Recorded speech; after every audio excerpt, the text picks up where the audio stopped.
नेत्याने असं भाषण केलं होतं, बरोबर ना? आमच्याच नेत्यांनी पैसे खाऊन एक टोऱ्यान भिवंडीत आणलेलं आहे. ते कोणी भाषण केलं होतं? काँग्रेसच्या एका नेत्याने, मी नाव सांगत नाही. आणि भाषण का आमच्या दोघांमध्ये, संतोष मी भाई तिघे होतो, आमच्या तिघांमध्ये नव्हतं केलं भाषण. समोर 5,000 लोक बसली होती आणि हेही सगळे असते. ज्याला आता विसर पडला असेल तर आठवण देतो. होते की नाही? तुम्ही केलं होतं ना भाषण की नाही? केलं होतं ना? तरीही आमच्या मनोज मुळे साहेबांना मी शाश्वत करतो, फोरेन जर कोणावर अन्याय करत असेल तर महेश चौगुले, मी, हर्षद पाटील, संतोष शेट्टी, आमची सगळी नेते मंडळी हे जनतेच्या हितासाठी तुमच्या पाठीशी खंबीरपणाने उभं राहील. फोरेन काय आमचं जावे लागत नाही, फोरेन आमचे नातेवाईक नाही. जर जनतेला त्रास होत असेल तर जनतेच्या पाठीमागे आम्ही सर्व शक्तीने उभे राहू. पण हे पाप आहे ना, हे पाप दाखवण्याचं काम आमच्या सहकार्याने केलं पाहिजे. जे काही कुठलं की काहीतरी पोपटासारखं बोलायला काय नाही.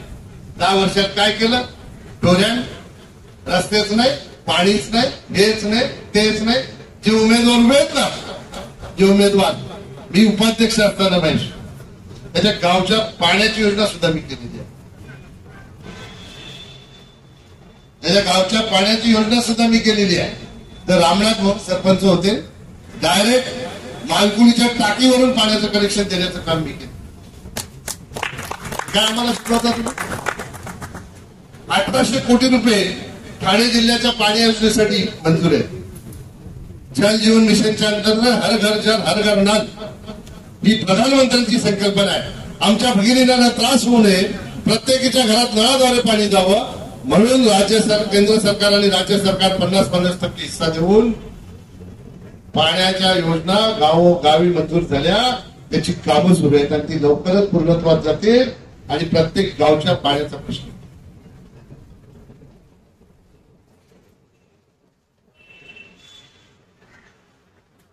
आपल्या भिवंडी शहराचे रस्ते, अशोक जैन कुठे गेले? अशोक भाईनी मिटिंग लावली होती चाचाजी रोशनी. आम्ही सगळेच गेलो होतो, महेश, संतोष, हर्षल, सुमित, आम्ही सगळे गेलो होतो मिटिंग. आमच्या एक मुस्लिम भगिनीने आमच्या सांगितलं होतं. काय सांगितलं होतं मुस्लिम भगिनीने आमच्या? साहब हमारे रोड देखो, ये रोड की वजह से मेरी बहन दुबई में रहती है, वो बोलती है मुझे शर्म आती है भिवंडी में आने. आमच्या बहिणीला जर शर्म वाटत होती तर ही परिस्थिती कोणी निर्माण केलं? आम्ही केली. आमच्या बीजेपीचा महापौर झालाय का ते भिवंडी शहर? झालंय का? बीजेपीचा महापौर कधी झालाय का भिवंडी शहरात? जेव्हा तुम्ही भिवंडी शहरामध्ये बीजेपीचा खासदार केला, बीजेपीचा आमदार केला, शिवसेनेचा आमदार केला, तेव्हा खऱ्या अर्थाने बीजेपीने, शिवसेनेने विकास काय असतो ते भिवंडी शहराला दाखवला. ही आमची देण. त्या बहिणीला मी शाश्वत केलं होतं, तुझ्या बहिणीला अभिमान वाटेल अशी भिवंडी घडवून दाखवा. आणि त्या दृष्टिकोनातून आम्ही काम करायला सुरुवात केलेली. असंच नाही, इथला बिल्डर जेव्हा प्रोजेक्टचं ओपनिंग करतो, बिल्डिंगचा फोटो 2 फुटाचा आणि मेट्रोचा फोटो 20 फुटाचा. हे कशाचं प्रमाण आहे? हे कशाचं प्रमाण आहे? भिवंडीच्या विकासाचं प्रमाण आहे की नाही? भिवंडीत मेट्रो आली म्हणून 20 फुटाचा फोटो लावतो भिवंडीमध्ये, की नाही लावतो? आता तुम्ही बघा पुढचं, आपला वराळ तलाव आहे, त्याचा रस्ता पूर्ण कॉन्क्रिटिंगचा आपण करतो. ताडालीच्या रेल्वेच्या गेट पासून अंजूर फाटक दामनकर नाक्यापर्यंत आणि दामनकर नाक्यापासून महेशच्या माध्यमातून मंडईपर्यंत आनंदी चौक असं सर्किट फिरणार. एक तरी रस्ता तुमचा राहणार का डांबरीचा? सगळे रस्ते कॉन्क्रीटचे होते. भिवंडी शहरामध्ये फिरताना तुमची गाडी खड्ड्यात आपटणार नाही याची खबरदारी आम्ही घेतो.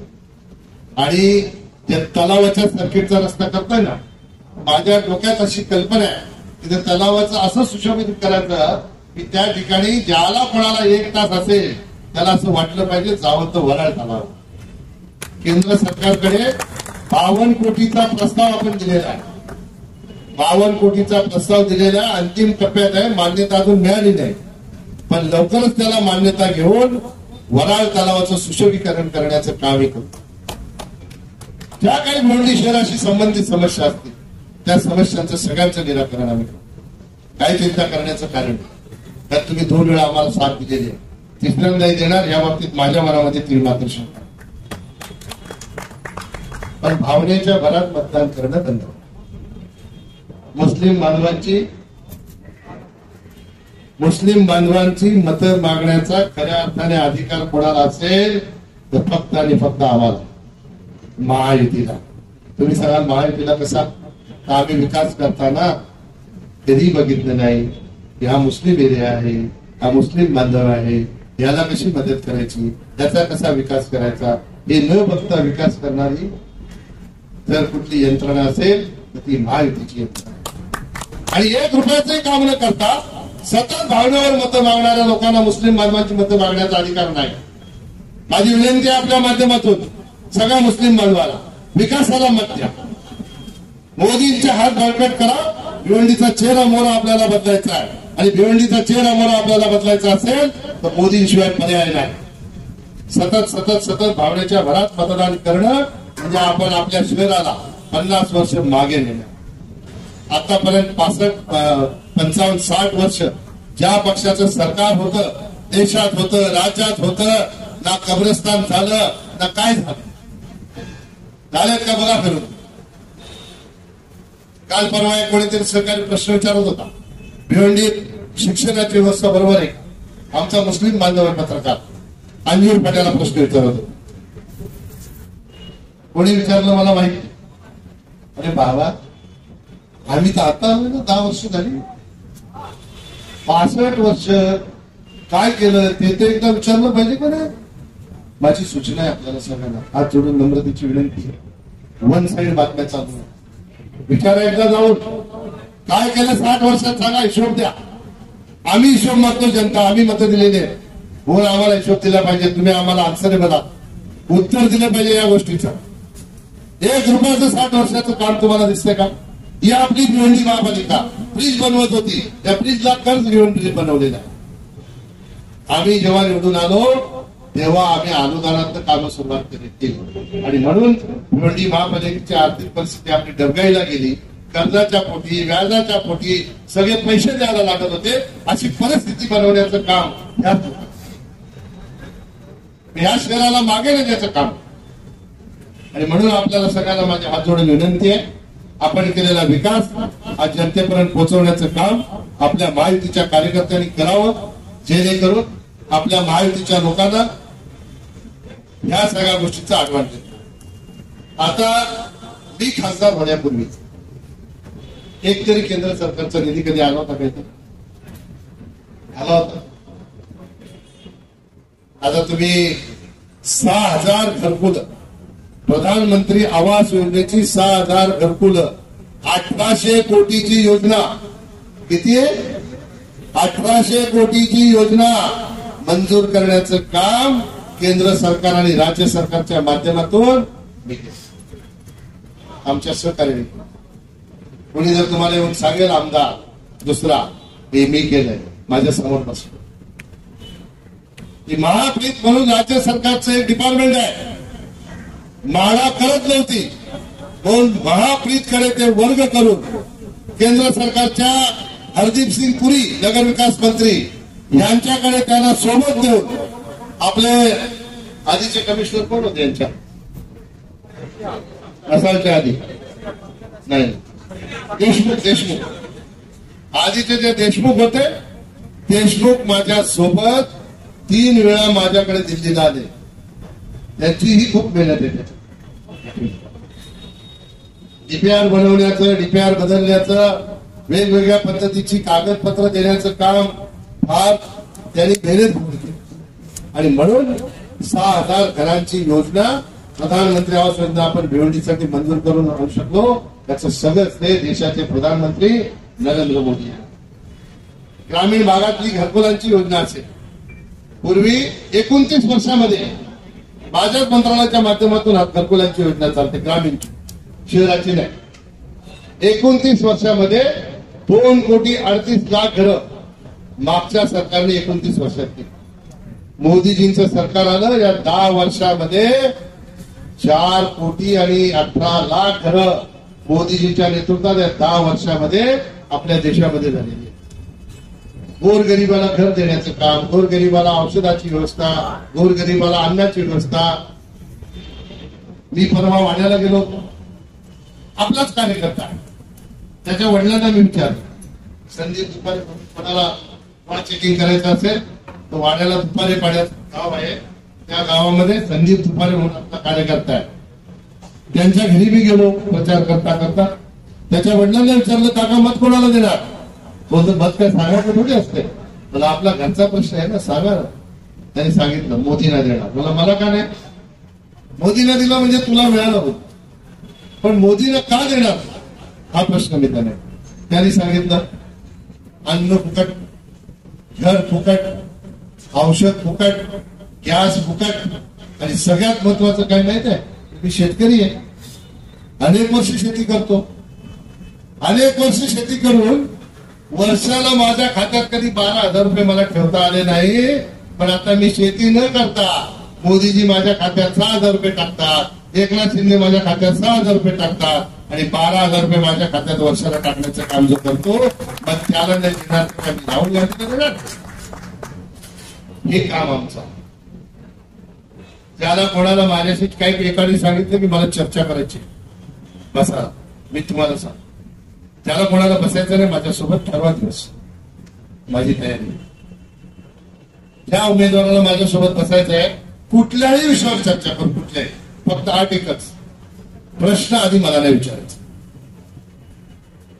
मी प्रश्नाचं उत्तर आधी दिलं की हिंड मिळणार. प्रश्न आधी त्याला विचारायचं. जे सांगतात लोकशाही खासदारकी कळलीच नाही, लोकसभा कळलीच नाही, माहिती तर पडेल आपल्याला काय लोकसभा असते.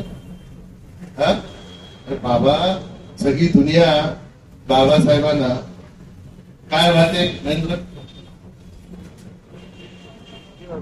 आंबेडकर जयंतीला आपण काय वाहतो, आदरांजली वाहतो, मग हे महाशय श्रद्धांजली वाहतात. काय वाहतात? त्याला लोकसभा समजतात. ज्यांनी संविधान लिहिलं, अख्ख्या जगाला शांतीचा संदेश दिला, आपण सगळे ज्यांना महामानव बोलतो, त्यांना काय व्हायचं जयंतीच्या दिवशी ते माहित नाही, ते लोकसभा मला शिकवणार. अशा माणसाला मत देणार तुम्ही? अशा माणसाला मत द्यायला सांगणार आणि अशा माणसासाठी मत मागणार? ते भिवंडीला परत आपल्याला 25-50 वर्ष जर मागे घालवायचं असेल तर ते करा. म्हणून आपल्याला विनंती आहे, माहिती माझ्यावर नाराजी असेल पक्षासाठी मतदान करा, पक्षावर असेल मोदींसाठी करा, मोदींवर असेल रामासाठी करा, रामावर पण असेल देशासाठी करा, पण कमलाच्या समोरचं बटन दाबून मतदान करा. काय करायचंय? मतदान फक्त भिवंडी लोकसभा क्षेत्राची जागा जिंकण्यासाठी नाही करायचं.